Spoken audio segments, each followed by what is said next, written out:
I make her a sandwich with ham and lettuce, adding a hard-boiled egg to the plate. I give it to her while she reads the paper in bed. Then I go downstairs and read while my dog snores quietly in the sun. Some days are like this, you know, quiet. What it all comes down to is consistency. That's the key, consistency. It doesn't matter what you're talking about. Training a dog, hitting a fastball, writing a book, painting a picture, or just making a ham sandwich. The only thing that matters is doing it over and over again. And before you know it, you get better at it. Then pretty soon you start to get good.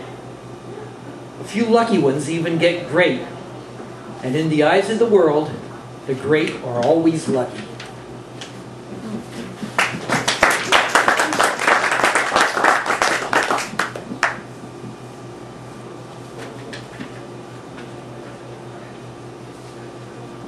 We were on vacation in Mexico, and I was fascinated watching these guys who gathered together every morning around the pool. They looked like these two Hollywood types, wealthy men in their 60s with the slick hair and the manicures and the man purses. You know, the whole shtick. With them were these two women who looked like the mall in Scarface. Hot stuff they were, both of them. They mostly had their drinks with the men and lay in the sun, and every now and then they'd take a dip in the pool. At one point, I was at the pool bar when one of the girls sat down next to me and started talking. She asked me what I did for a living. I told her, and then she says, "How about fun, huh?" What do you do for fun, she says. Well, I mean, when you're not working. And I say, "You're going to laugh." "Nah, I never laugh unless I have to." "What do you really do?" "I write books." "Yeah? What's in them?" "Not much," I say. "Half-truths and broken dreams." Just then, one of the men called out to her, and even though I already knew the answer, I had to ask. I just had to know. "How about you?" I said. "What do you do?" She laughed a little, looked at me, finished her drink, and said, "Magic."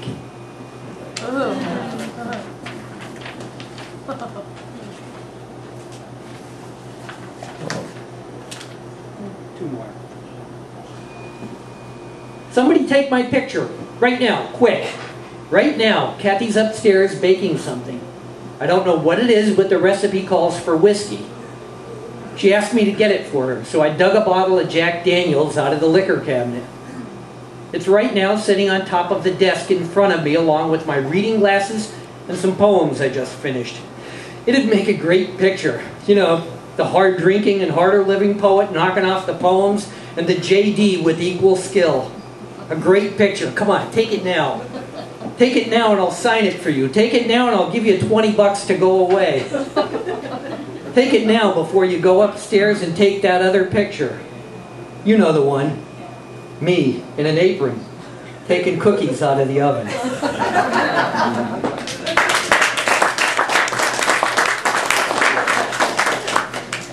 One last one, and thank you for your patience and applause. I really appreciate it. "Okay, Mr. Death, you win. I'm not so young and stupid to think that you haven't stacked the deck. You own the house, we all know that. You make the rules. But today the victory is mine. Today I've managed to fight you to a standstill. Today I've got this poem, this glass of wine. I've got my wife, my books, and over there I've got that stinking, snoring dog.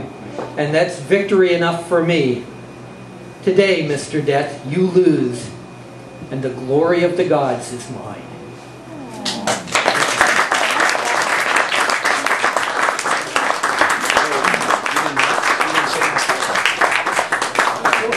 Which one?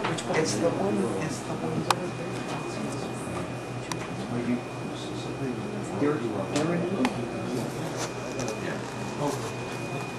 One last one. It's my favorite. "Dear Anita, the most recent poem you sent is one of the best things you've ever written. It's got heart and soul, intelligence, warmth, and wit. It's got everything my poetry seems to lack. Please don't write to me again. I don't need to be constantly reminded that at times my poetry is worthless and pedestrian, that my subject matter is limited. In fact, your poem crosses over onto my side of the street, and you've done it so much better than me, limiting my subject matter even more. I don't need the competition. If you write to me again, I'll refuse to open your letter. I'm taking your books down off my shelf and throwing them out right now. From here on in, I'm only going to read writers who have been dead 40 years or more. At least with them, I've got a fighting chance.